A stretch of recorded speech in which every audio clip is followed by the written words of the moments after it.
Hello, I'm Tom Wilkinson, and welcome to the Thinking in English podcast, a podcast for intermediate to advanced level English learners. How do you make yourself stand out in an English job application? How can you write the perfect English university application? How can you best describe yourself in English? Let's learn some of the greatest vocabulary for job interviews, resumes, and university applications in today's episode of Thinking in English. Make sure you check out thinkinginenglish.blog for a full transcript of today's episode, and also head over to my Instagram page, Thinking in English Podcast, for some more great English content.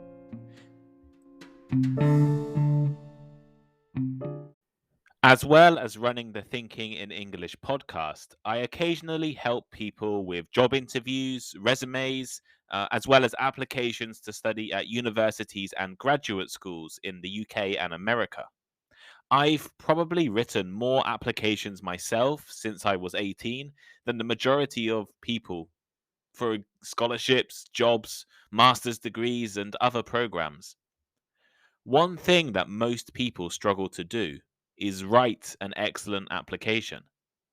On average, a recruiter spends less than 10 seconds looking at your CV and resume before they decide whether to consider your application. 10 seconds. You have such a short time to make the best impression possible, which means you need to carefully craft an application which effectively communicates your skills and values. However, people often rely on boring adjectives and describing words in their applications, or they fall into the trap of using overused cliches and metaphors. What is the problem with this? Well, you sound just like everyone else who is applying for the job or hoping to get a place at that university. What was once a powerful and imaginative way of making yourself stand out in a CV has likely become so overused that the words and phrases have lost all of their meaning and uniqueness. Actually, I recommend you all listen to the podcast I recorded last year on George Orwell's tips for writing. He argues this exact same thing. Stay away from cliches and metaphors that you have seen written in other places. I always advise people to listen to that podcast or read his essay before they try to write any kind of English application or job CV. Also, you probably should brush up on the difference between academic, business, and conversational English, which, fortunately for all of you, I have already recorded a podcast on. And you may need to take an English proficiency test, so I'll link to the episode I did on the difference between IELTS and TOEFL on the blog as well. Let me give you some examples of overused phrases. I've probably read hundreds of university applications written by both native English speakers and non native speakers over the past 7 or 8 years. And at least 80% use one of the following two sentences in their first paragraph, often in their first line. Let's imagine you're applying for an engineering degree. People often write, I have always been passionate about engineering. Or, I have wanted to be an engineer for as long as I can remember. While you may think these phrases sound fine to you, for the recruiters and staff looking at applications for companies and universities, they have seen such phrases thousands of times. These phrases don't add anything to your application.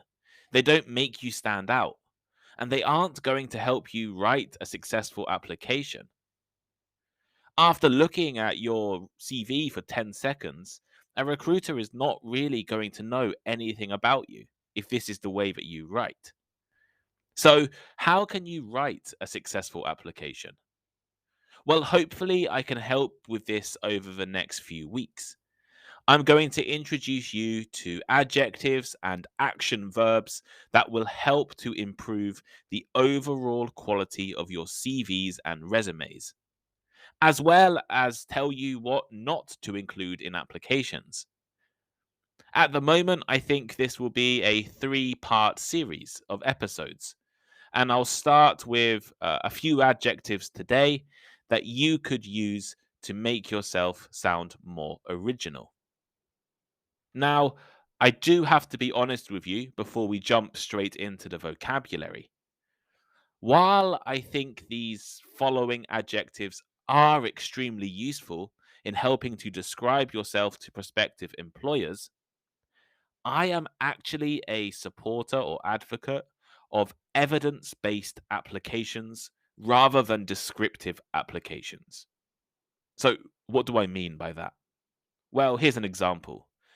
Instead of saying, I'm a proactive and self driven person, which is a description, I think it's better to write something like, I identified a niche in the education podcast market for advanced English learners, and over the year 2021, started and grew Thinking in English into a community of thousands of listeners. So instead of saying I'm a proactive and self driven person, I demonstrated and showed to the employer that I am proactive and self driven. It is far better to show your skills to employers rather than tell them your skills. Because if you say something, there's no evidence, there's no proof. You might be lying. I once had a friend who used to tell people he could speak Russian. But one day we met a Russian student at university, and it turned out that friend was lying or exaggerating. He couldn't speak with the Russian student at all. If you show you have a skill, it is much easier to believe than just telling people. Regardless of this, I realize that sometimes we still need to use descriptions in interviews and applications. So the following adjectives are good options to include. And perhaps you can sort of incorporate adjectives and evidence into a sentence together. So I'll try to provide examples of this. And each example I've written is a way of using adjectives and demonstrating your skills. Part two of this series will focus on action verbs, and that will probably come out next week. And part three will be in 2 weeks' time, I think.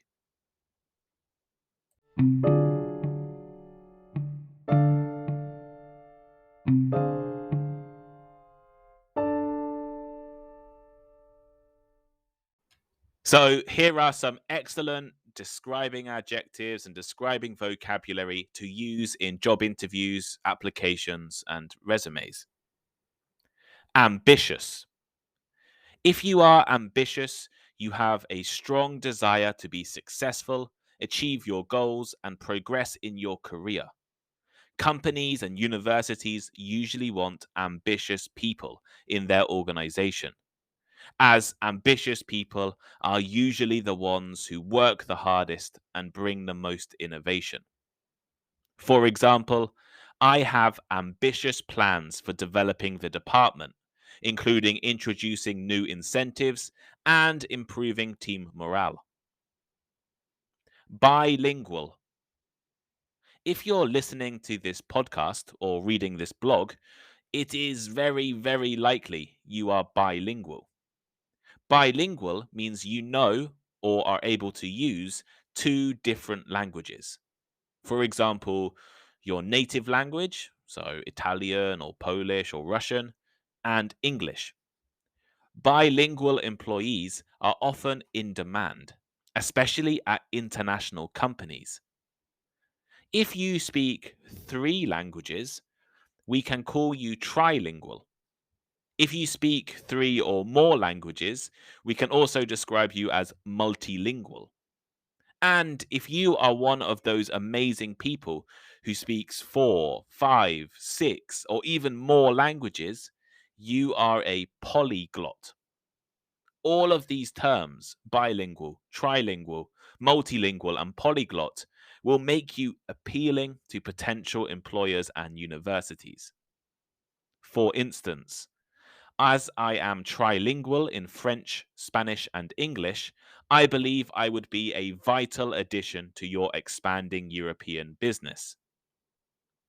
Competent. If you are competent, you are properly or sufficiently qualified, capable, or efficient. Competent people have the skills and knowledge to do something well. Maybe you are a competent computer programmer, a competent writer, or a competent chef.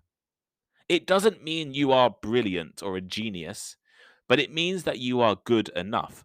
So it's useful to describe additional qualities you have, which are not essential for your main role. For example, as well as writing and researching numerous blog articles every week, I have also become competent in social media marketing and search engine optimization. Conscientious.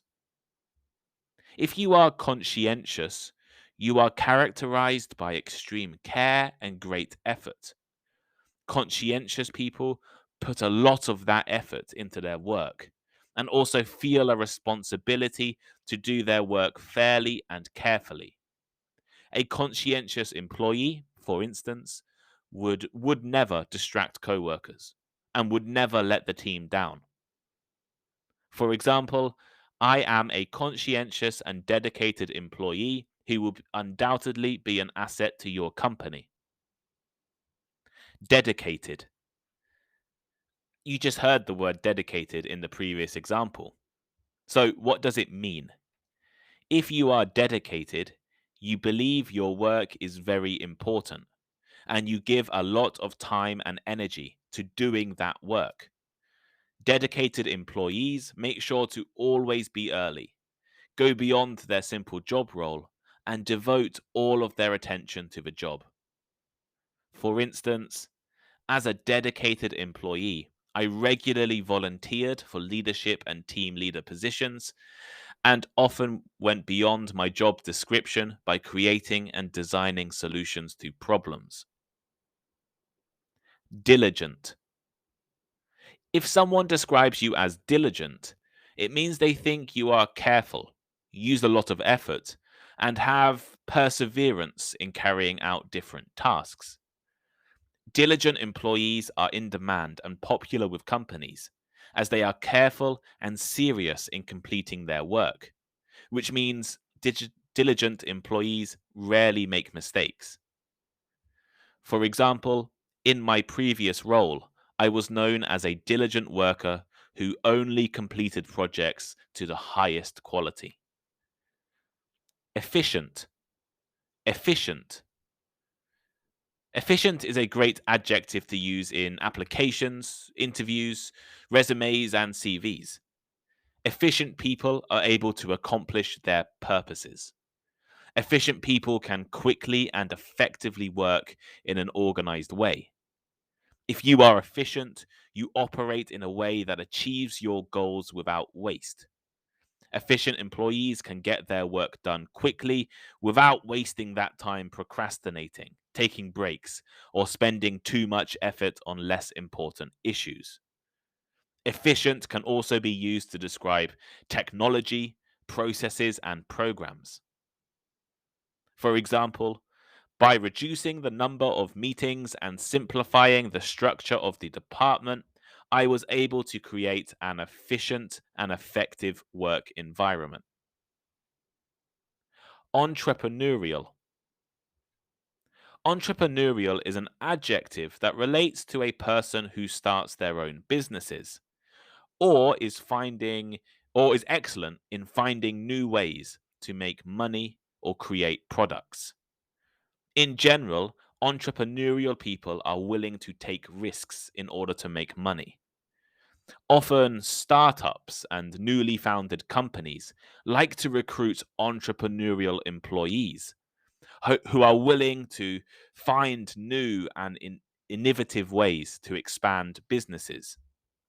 If you have started your own business, launched your own project, Or even if you sold candy at school as a child, I think we can describe you as entrepreneurial. For example, after resigning from my previous role, I embraced my entrepreneurial side and founded my own education platform. Industrious. Industrious. In a nutshell, an industrious person works hard. Industrious employees are characterized by great effort and perseverance. Companies can get frustrated by lazy or slow employees. So it is important to show that you are industrious in your application and interview.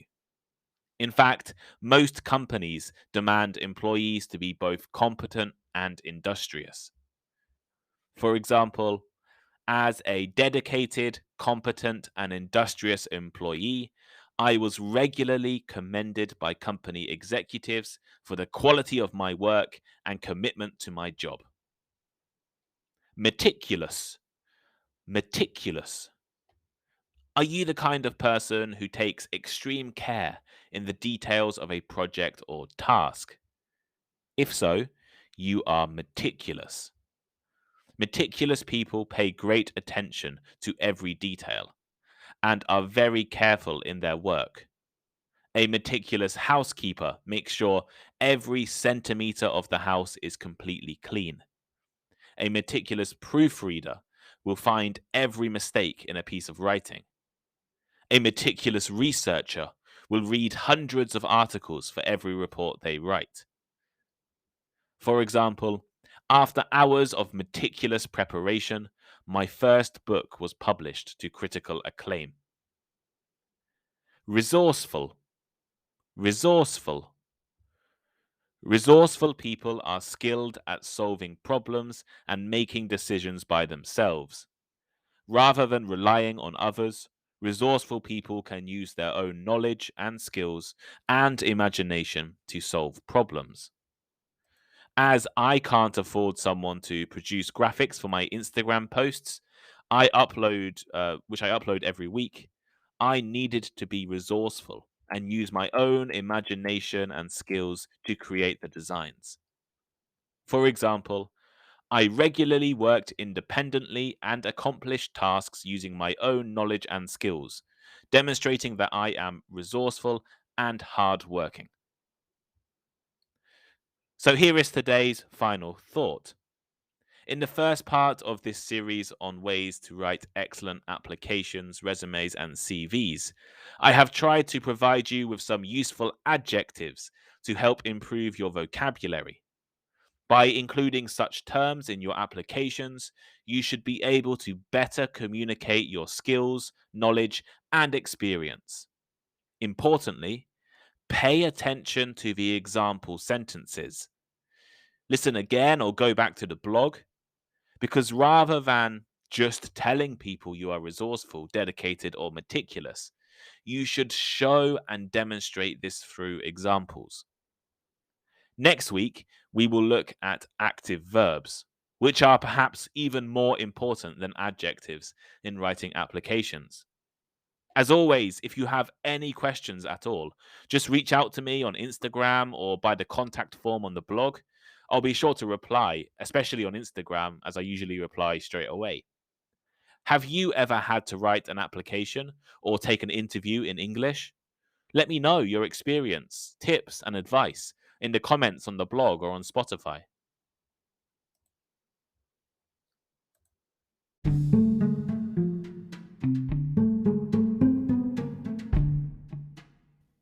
Thank you for listening to today's episode. If you enjoyed it, please leave a review or rating, recommend it to your friends, or let me know on Instagram. My Instagram is Thinking in English Podcast. The link should be in the description. And make sure you check out the Thinking in English blog. I love hearing from listeners, and I really appreciate all of the messages I have received over the past few months. Feel free to send me a message or give me some advice or recommend a topic. Have a great day, and I'll see you next time.